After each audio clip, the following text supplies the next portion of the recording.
one common point of central bank communication is always to explain why you do the things you do. Some things are popular, some are unpopular, but you have to explain them.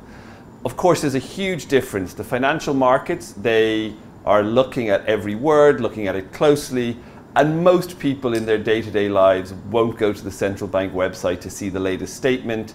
They'll get most of the news through the media, and frankly, they don't have enough education in economics to know the details of why decisions are made.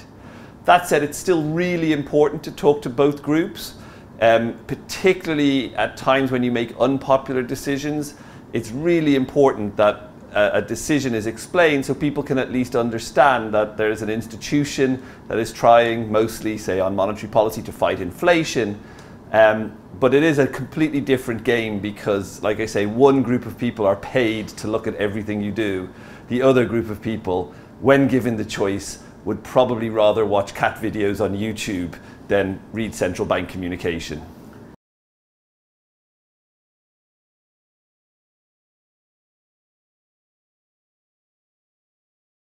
But you have to do both. You have to communicate the detail and the necessary detail that financial markets want, but equally you have to talk and explain what you do and why you do it to the general public.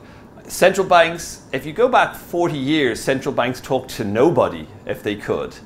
If you go back then to inflation targeting, so the late 80s, early 90s, and since then, we've started to talk a lot more to the markets. But it's only in the last decade that we've really took seriously the issue of talking to the general public.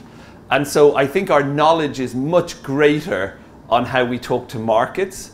And it's much more natural because the people in markets are economists, the people in the central bank are often economists, so it's a natural talking language.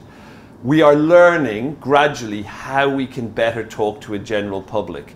So I have research, it's not research I presented here, but we often worry about how easy to understand our language is. Actually, I think the biggest challenge is conceptual, not semantic complexity. So in particular, do we use words that people understand? I'll give it a very clear example. The average person in the UK, when they were doing a panel assessment, they did not understand the specifics of inflation and output. These are two terms that we use in economics a lot. But they do understand jobs and prices. Now they're close, but they're not precisely the same. So the real challenge for central bankers is to distinguish between how precise they want to be versus how accessible they can be. And I think there's a better spot, there's a trade-off there, but central bankers have to be willing to give up a little bit of precision in order to be accessible. And that's a challenge for the future.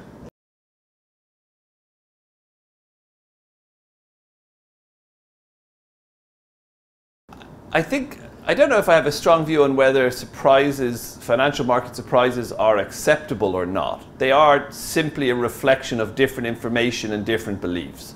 I think we can learn a lot from them. That's what my research tries to do, to understand what information is being communicated. And the reason I think this is useful is because it can tell central banks what they should be communicating or what's not well understood. And I think one of the big lessons I take from this is that, you know, three economists can look at the same data and come up with three different opinions. In fact, there's often a joke that if you have two economists in a room, you'll get four opinions. So we can have many, many views, and there's no perfect truth always. So what my work shows is that central banks need to communicate in order to convince the markets how they're assessing the world, why they think it will be this way, why therefore the policy is the right one. But at the same time, there will be moments when people disagree, and it's at those moments that it's really important that the central bank is open, transparent, and when the data changes, they communicate if their view has changed. And that's just good, transparent communication.